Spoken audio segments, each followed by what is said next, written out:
తెలంగాణ బీజేపీలో కొత్త పంచాయతీ మొదలైంది. లీకు వీరులపై కేంద్ర మంత్రి కిషన్ రెడ్డి ఫైర్ అయ్యారు. అంతర్గత విషయాలు బయటకు రావడంపై ఆయన ఆగ్రహం వ్యక్తం చేశారు. ప్రధాని మోడీతో భేటీ అంశాలు లీక్ కావడంపై విస్మయానికి గురయ్యారు కిషన్ రెడ్డి. లీక్ చేసిన వారిపై చర్యలు తీసుకుంటామని హెచ్చరించారు. తెలంగాణ సోషల్ వీడియోలో యాక్టివ్గా ఉండాలనే ప్రధాని మోడీ సూచనలతో రాష్ట్రంలో పార్టీని మరింత బలోపేతం చేయాలని శ్రేణులకు కేంద్ర మంత్రి పిలుపునిచ్చారు. అదేవిధంగా ప్రధానిపై రాహుల్ గాంధీ పదే పదే వ్యాఖ్యలు చేయడం సరికాదని అన్నారు. ప్రధాని మోడీ స్థాయిని తగ్గించేలా రాహుల్ వ్యాఖ్యలు ఉన్నాయని కిషన్ రెడ్డి ఆరోపించారు. అలాగే జీహెచ్ఎంసీ డీలిమిటేషన్పై ఆయన విమర్శలు గుప్పించారు. కేవలం మజ్లిస్ కోసమే డివిజన్ల పునర్విభజన చేస్తున్నామని మండిపడ్డారు కిషన్ రెడ్డి.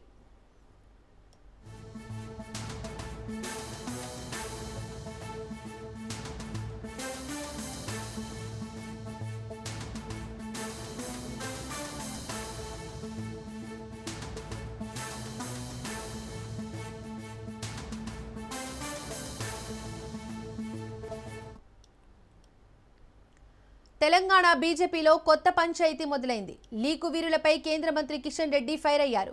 అంతర్గత విషయాలు బయటకు రావడంపై ఆయన ఆగ్రహం వ్యక్తం చేశారు. ప్రధాని మోడీతో భేటీ అంశాలు లీక్ కావడంపై విస్మయానికి గురయ్యారు కిషన్ రెడ్డి. లీక్ చేసిన వారిపై చర్యలు తీసుకుంటామని హెచ్చరించారు. తెలంగాణ సోషల్ మీడియాలో యాక్టివ్గా ఉండాలనే ప్రధాని మోడీ సూచనలతో రాష్ట్రంలో పార్టీని మరింత బలోపేతం చేయాలని శ్రేణులకు కేంద్ర మంత్రి పిలుపునిచ్చారు. అదేవిధంగా ప్రధానిపై రాహుల్ గాంధీ పదే పదే వ్యాఖ్యలు చేయడం సరికాదని అన్నారు. ప్రధాని మోడీ స్థాయిని తగ్గించేలా రాహుల్ వ్యాఖ్యలు ఉన్నాయని కిషన్ రెడ్డి ఆరోపించారు. అలాగే జీహెచ్ఎంసీ డీలిమిటేషన్పై ఆయన విమర్శలు గుప్పించారు. కేవలం మజ్లిస్ కోసమే డివిజన్ల పునర్విభజన చేస్తున్నారని మండిపడ్డారు కిషన్ రెడ్డి.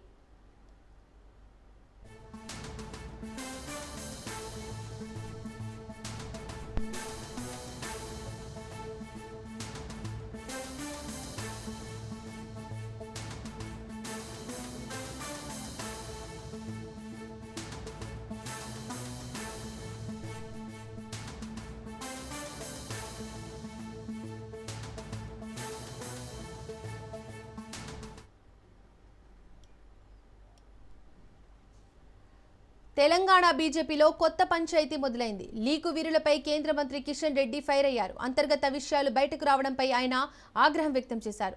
ప్రధాని మోడీతో భేటీ అంశాలు లీక్ కావడంపై విస్మయానికి గురయ్యారు కిషన్ రెడ్డి.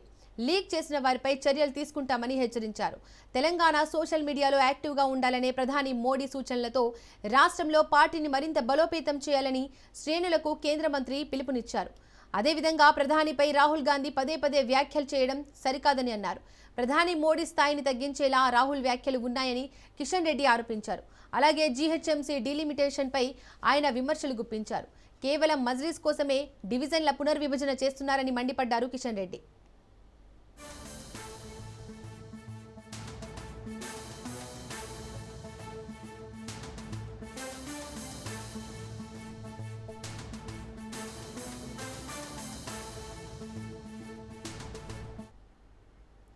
రైట్గా దీనికి సంబంధించి మరింత సమాచారం మా ఇన్పుట్ ఎడిటర్ శ్రీకాంత్ అందిస్తారు.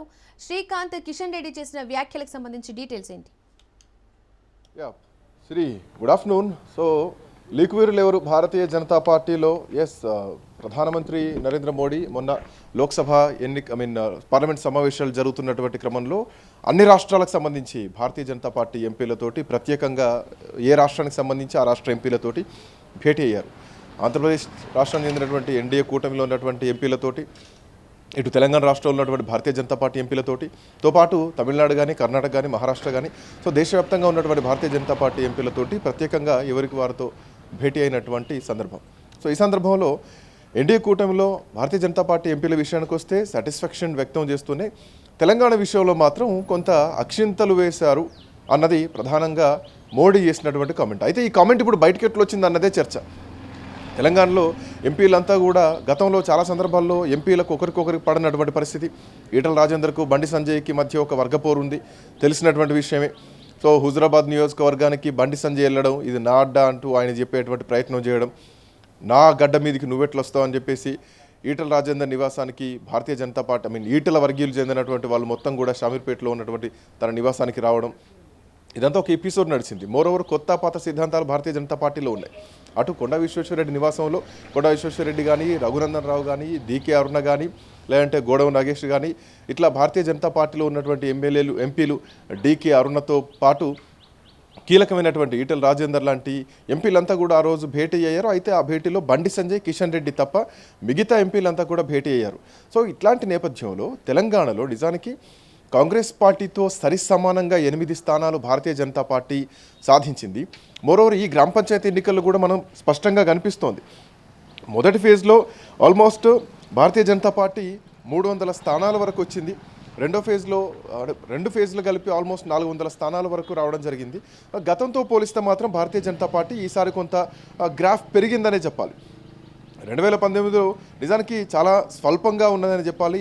కేవలం 165 గ్రామ పంచాయతీలు మాత్రమే గెలిస్తే ఈసారి మొదటి ఫేజ్కి వచ్చేసరికి భారతీయ జనతా పార్టీ 268 స్థానాలను గెలుచుకోవడం, రెండో ఫేజ్లో కూడా ఆల్మోస్ట్ 200 గెలుచుకోవడం, ఇక మూడో ఫేజ్ ఎన్నికలు కూడా జరగబోతున్నాయి రేపు. సో దాంట్లో కూడా ఇంకొక 200 ఎంత లేదన్నా గెలుచుకున్నా కానీ ఆల్మోస్ట్ గ్రామ పంచాయతీ స్థానాల్లో 500 పైచిలకు భారతీయ జనతా పార్టీ గెలుచుకునేటువంటి అవకాశాలు స్పష్టంగా కనిపిస్తున్నాయి. ఇప్పుడు ఈ ఉన్నటువంటి రికార్డ్ పరంగా చూస్తే అంటే భారతీయ జనతా పార్టీకి గ్రామీణ పరంగా కూడా ఎదిగేటువంటి స్కోప్ ఉన్నా కానీ భారతీయ జనతా పార్టీ ఎంపీలు ఎందుకు పట్టించుకోవడం లేదు? ప్రధాన ప్రతిపక్షంగా ఎదిగే అవకాశం ఉన్నా కానీ ఎందుకు ఎదగలేకపోతున్నారు అంటే ప్రధానమైనటువంటి కారణం భారతీయ జనతా పార్టీలో ఎవరికి వారు యమునా తీరు అన్నటువంటి సిద్ధాంతంలో ఉంటారు. ఒకరికొకరికి పడదు, ఒకరంటే ఒకరికి పడకపోవడం. రామచంద్రరావు అధ్యక్షుడైన తర్వాత ఆయనను చాలామంది అయిష్టంగానే కలుస్తున్నారు, పెద్దగా కలిసినటువంటి నేపథ్యం కూడా లేదు. ఈవెన్ అప్రకటిత బీజేపీ ఎంపీగా బీజేపీ ఎమ్మెల్యేగా ఉన్నటువంటి పార్టీ నుంచి బహిష్కరించబడినటువంటి రాజాసింగ్ కూడా భారతీయ జనతా పార్టీ ఎమ్మెల్యేల విషయంలో చాలా కామెంట్స్ చేశారు. వీళ్ళు ప్యాకేజ్ స్టార్లు బీజేపీకి సంబంధించినటువంటి ఎమ్మెల్యేలు కానీ, ఎమ్మెల్యే అభ్యర్థులు కానీ కేసీఆర్ ఇచ్చినటువంటి ప్యాకేజీలకు అలవాటు పడి బెండ్ అయిపోయి పార్టీ ఎదగకుండా ఈరోజు మరీ అధ్వానమైనటువంటి పరిస్థితి ఉంది. అధికారంలోకి వచ్చేటువంటి పరిస్థితి ఉన్నా కానీ కోల్పోతున్నాం. సో ఇది బీజేపీ ఎమ్మెల్యేలు స్వయంకృత అపరాధమే, బీజేపీ నాయకులు చేస్తున్నటువంటి స్వయంకృత అపరాధమే అంటూ రాజాసింగ్ చాలా సంచలనమైనటువంటి కామెంట్ చేయడం జరిగింది. సో ఇవన్నీ కూడా అంటే సోషల్ మీడియాలో వైసీపీ అక్కడ ఎన్డీఏ కూటమే అధికారంలో ఉంటే కనీసం ప్రతిపక్ష హోదా కూడా లేనటువంటి వైసీపీ ఈరోజు సోషల్ మీడియాలో విరుచుకుపడుతోంది, దూకుతోంది. ఈవెన్ ఈరోజు కూడా 1,000,000 సంతకాల సేకరణ అంటూ కూడా కొడాలి నాని కానీ, వంశీ కానీ, పేరు నాని కానీ వీళ్ళంతా కూడా దూకుడుగా గ్రౌండ్లోకి వెళ్తున్నటువంటి పరిస్థితుల్లో భారతీయ జనతా పార్టీకి అవకాశం ఉన్నా ఎందుకు వాడుకోలేకపోతున్నారు, ఎందుకు ప్రజల్లోకి వెళ్ళలేకపోతున్నారు అన్నది ప్రధానంగా బీజేపీ పైన ఉన్నటువంటి రాష్ట్రంలో ఉన్నటువంటి విమర్శలు. దీనికి నిజానికి మోడీయే స్పందించాల్సినటువంటి అవసరం లేదు. బట్ మోడీ దాకా వెళ్ళిందంటే తెలంగాణ రాష్ట్రం మీద మోడీ ఎంత సీరియస్గా దృష్టి పెట్టారో ఈజీగా అర్థం చేసుకోవచ్చు. దీనికి తోడు జూబ్లీహిల్స్ నియోజకవర్గంలో జరిగినటువంటి ఉప ఎన్నికల్లో గతంలో 25,000 ఓట్లు సాధించినటువంటి లంకెల్ దీపక్ రెడ్డి ఈసారి కనీసం డిపాజిట్ కోసం కొట్లాడాల్సినటువంటి పరిస్థితి కేవలం 15,000 ఓట్ల పైచిలకు మాత్రమే సాధించుకోవడం. కాంగ్రెస్ పార్టీ 25,000 మెజారిటీతో గెలవడం. బీఆర్ఎస్ పార్టీ మాత్రం తన ఓటు బ్యాంకు తాను నిర్దిష్టంగా కాపాడుకుంది, ఎక్కడా కూడా ఓటు బ్యాంకును కోల్పోలేదు. మెజారిటీ 25,000 వచ్చింది తప్ప బీఆర్ఎస్ ఓటు బ్యాంకు బీఆర్ఎస్ పార్టీకే ఉంది. ఈవెన్ ఇప్పుడున్నటువంటి ఈ పరిస్థితుల్లో గ్రామ పంచాయతీ ఎన్నికల్లో సైతం భారతీయ జనతా పార్టీ కంటే అంటే బీఆర్ఎస్ పార్టీ ప్రధాన ప్రతిపక్షంలో ఉన్న ప్రజల్లో వ్యతిరేకత ఉన్నా కానీ ఈసారి ఎన్నికల్లో బీఆర్ఎస్ పార్టీ ఆల్మోస్ట్ చాలా స్థానాలు గెలుచుకున్నటువంటి పరిస్థితి మాత్రం కనిపిస్తుంది. ఇప్పటికే 1,500 పైచిలకు స్థానాలు బీఆర్ఎస్ పార్టీ గెలుచుకుంది. ఆల్మోస్ట్ మొదటి ఫీజు ఒకటే చూసుకుంటే 1,118 బీఆర్ఎస్ పార్టీ బలపరిచినటువంటి అభ్యర్థులు గెలిచారు. సో రెండో ఫేజ్లో ఆల్మోస్ట్ ఇంకొక 1,000 మంది వరకు గెలిచినా కానీ మూడో ఫేజ్ వస్తుంది. అంటే ఏం చూసుకున్నా కానీ గతంలో కాంగ్రెస్ పార్టీ గెలిచినటువంటి పరిస్థితి చూస్తే 2019 ఎన్నికల్లో కాంగ్రెస్ పార్టీకి కేవలం 2,079 సర్పంచ్ స్థానాలు మాత్రమే రావడం జరిగింది. బీఆర్ఎస్ పార్టీ అంత భూమిలో ఉన్న. బట్ ఇప్పుడున్నటువంటి పరిస్థితుల్లో ఒక ఫస్ట్ ఫేజ్లోనే 1,800 గ్రామ పంచాయతీలను బీఆర్ఎస్ పార్టీ గెలుచుకుందంటే గ్రౌండ్లో బీఆర్ఎస్ పార్టీ ఎంత బలంగా దూకుడుగా టగఫ్ వారిస్తుందో స్పష్టంగా అర్థమవుతోంది. సో ఇట్లాంటి నేపథ్యంలో బీజేపీకి అవకాశం ఉన్నా ఎందుకు యూటిలైజ్ చేసుకోలేకపోతున్నారు?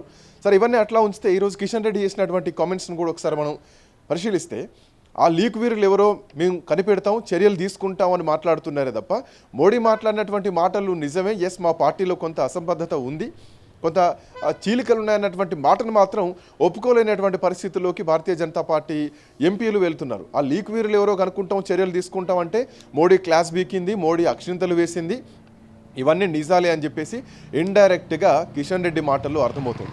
సో ఇప్పటికైనా అంటే భారతీయ జనతా పార్టీ గతంలో కేవలం 100 సర్పంచ్ స్థానాల వరకే గెలిచినటువంటి భారతీయ జనతా పార్టీ ఈసారి దరిదాపు 1000కి కనుక రీచ్ అయిందంటే ఖచ్చితంగా అది ఉన్నటువంటి స్థానిక ఎమ్మెల్యేలు 8 మంది గెలిచినటువంటి ఎమ్మెల్యేలు ఎవరైతే ఉన్నారో వాళ్ళ బలం ఉందనుకోవాలి. ఈవెన్ ఇప్పుడున్నటువంటి గ్రామ పంచాయతీ ఎన్నికల విషయంలో కూడా ఏదైతే గ్రామీణ ప్రాంతంలో కాంగ్రెస్ పార్టీ ఎక్కడైతే బలంగా ఉందో ఖమ్మం కానీ, నిజామాబాద్ కానీ, నల్లగొండ కానీ, అట్ సేమ్ టైం గద్వాల్ లాంటి జిల్లాలో మాత్రమే గ్రామీణ తెలంగాణలో కాంగ్రెస్ పార్టీ బలంగా ఉన్న చోట అభ్యర్థులు ఆ మంత్రులు బలంగా ఉన్న చోట కాంగ్రెస్ పార్టీ బలం చూపించుకుంది. ఇక సిద్దిపేట, మెదక్, హైదరాబాద్ అవుట్స్కట్స్లో ఉన్నటువంటి గ్రామ పంచాయతీలు ఏవైతే ఉన్నాయో హరీష్ రావు బలంగానే బీఆర్ఎస్ పార్టీ బలంగా ఉన్న చోట అక్కడ బీఆర్ఎస్ గెలిచింది. ఇక ఆదిలాబాద్ జిల్లా చూసుకుంటే చాలా వరకు ఇండిపెండెంట్ అభ్యర్థులే సర్పంచ్ అభ్యర్థులుగా వాళ్ళు గెలిచినటువంటి పరిస్థితి. సో ఎంతో కొంత ఎమ్మెల్యేలు బలంగా ఉన్నటువంటి చోట భారతీయ జనతా పార్టీకి సంబంధించి గ్రామ పంచాయతీ అభ్యర్థులు గెలుస్తున్నారు. ఇదే మోకాను ఇంకా కంటిన్యూ చేయాల్సినటువంటి అవసరం భారతీయ జనతా పార్టీకి ఉంది ఎవరేమన్నా కానీ. ఈవెన్ ప్రధానమంత్రి మోడీ చేసినటువంటి కామెంట్స్ తర్వాత బీజేపీలో ఏమైనా చలనం వస్తుందా అన్నది చూడాల్సినటువంటి అవసరం ఉంది. ఎందుకంటే ఇప్పటికే భారతీయ జనతా పార్టీ రాష్ట్ర నాయకత్వం మీద చాలా కామెంట్స్ ఉన్నాయి. ఎందుకంటే కిషన్ రెడ్డి పేరుకే ఆయన కేంద్ర మంత్రిగా ఉన్న పేరుకే రాష్ట్రంలో మాజీ అధ్యక్షుడిగా ఉన్నా కానీ రామచంద్రరావు ఆయన పెట్టినటువంటి అభ్యర్థే ఒక షాడో అధ్యక్షుడిలాగా ఆయన వ్యవహరిస్తున్నారు. ఆయన చెప్పినటువంటి డైరెక్షన్స్లోనే రామచంద్రరావు నడుస్తూ ఉంటారు. సో ఈ అధ్యక్ష ఎంపిక అనేది చాలామంది బీజేపీ నాయకులకు ఇష్టం లేదు అన్నది ప్రధానంగా ఉన్నటువంటి అంశం. బట్ ఏదేమైనా కానీ భారతీయ జనతా పార్టీ తెలంగాణలో పుంజుకోవాలంటే ఇప్పటికీ ఏకంగా మోడీయే కామెంట్ చేశారు కాబట్టి దీని తర్వాత ఎట్లాంటి రియాక్షన్స్ ఉంటాయన్నది చూడాలి. చర్యలు తీసుకుంటారా లేదంటే ఏమైనా క్రమశిక్షణ చర్యలకు భారతీయ జనతా పార్టీ పూర్తిగా సిద్ధమవుతుందా, ప్రధాన ప్రతిపక్షం కోసం ప్రయత్నాలు చేస్తుందా అన్నది చూడాలి. ఈ సిరి రైట్ శ్రీకాంత్, థ్యాంక్ యూ.